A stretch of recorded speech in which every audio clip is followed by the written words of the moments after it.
Okay, so you've almost certainly heard of The Witcher. It's exploded from books to video games to a massive global TV series. It's a huge phenomenon. But to really truly get what this world is all about, you've got to go back to the very beginning. So today, that's what we're going to do. We're going to use the very first short story as a kind of case study to figure out what it actually means to be a Witcher. The story kicks off with this really cool, mysterious line. It introduces a stranger, a man with white hair and a sword on his back, which is, not exactly normal. He shows up in this town called Wisdom, and yeah, he immediately gets noticed. This man, of course, is Geralt of Rivia. So that brings us to the big question, right? What does a Witcher do? We hear the word all the time, but what's the actual job? What's on the resume? And more importantly, what are the moral gray areas? Well, this very first contract that he takes on, it's going to tell us everything we need to know. So our case study begins the very second Geralt walks into a tavern. He's not looking for trouble, he's just looking for a place to stay. But his appearance alone is enough to get the locals riled up, and it immediately sets up this core conflict between how people see him and how he actually behaves. I mean, just look at the difference here. On the left, you've got this pure, ugly prejudice. The tavern patrons just see a Rivian vagabond, a thief. But on the right, look at Geralt's response. It's calm, it's focused, it's all business. He doesn't take the bait. And you gotta understand, this isn't just a personality trait, it's a survival tactic. For a guy like him, an outcast, being professional is like wearing armor. Even when things do get violent, his only goal is to get to the man in charge. He's not some brawler, he's a specialist on a job. And that job is the whole reason he's in Wisdom in the first place. This wasn't a random stop. He's here answering a royal proclamation. Turns out the king has a serious monster problem and he needs a pro to handle it. This is the contract that's going to define our entire case study. So the monster in question is a striga. Now, this is really important. A striga isn't just some beast that grew up in a cave. It's the result of a powerful curse, something that was born from a dark human secret. That tells us right away that this job is going to be about more than just swinging a sword. It's about unraveling a magical problem that has very, very human roots. And this timeline, wow, it lays out exactly where those roots are. It all starts with King Foltest's sin. He had a child with his own sister. Then, both the mother and the baby die during childbirth. The infant is buried, and that should be the end of it. But it's not.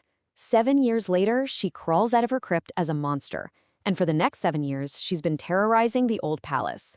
You see, this creature isn't random at all. She is the living, breathing result of the royal family's darkest secrets. And lest we start feeling too sorry for her, the town Castellan gives Geralt this absolutely terrifying description. We're talking about something roughly 6 feet tall, with a mouth that opens from ear to ear, teeth like daggers, and unbelievable speed and strength. So yeah, whatever tragic backstory she might have, the reality of what she's become is a brutal, vicious killing machine. So this is where the job goes from a monster hunt to a full-blown investigation. Geralt quickly figures out that this is not a simple kill-the-beast contract. There are competing interests, secret plots, and a huge moral choice right at the center of it all. Okay, so here's the official offer on the table from King Foltest himself. 3,000 orens. That is a massive amount of money. But here's the catch, and it's a big one. The king doesn't want the monster killed. He believes the curse can be lifted, and he wants his daughter saved. But then, Geralt gets a secret counteroffer. Some powerful guys at court pull him aside. They think the king is a fool, that the curse can't be lifted, and honestly, the striga is a huge political embarrassment. So they offer him 1,500 orens to just kill the thing and tell the king it was an unfortunate accident. And this quote right here, it tells you everything you need to know about Geralt's professional toad. He's being offered an easier, safer path for guaranteed money, but his own assessment is that saving the girl, while way more dangerous, is the right way to handle it. It's the first real taste we get of this theme that runs through his whole life, choosing the lesser of two evils. He decides to honor the king's original, much harder contract. Okay, so the choice is made. Now Geralt has to prepare for the actual confrontation.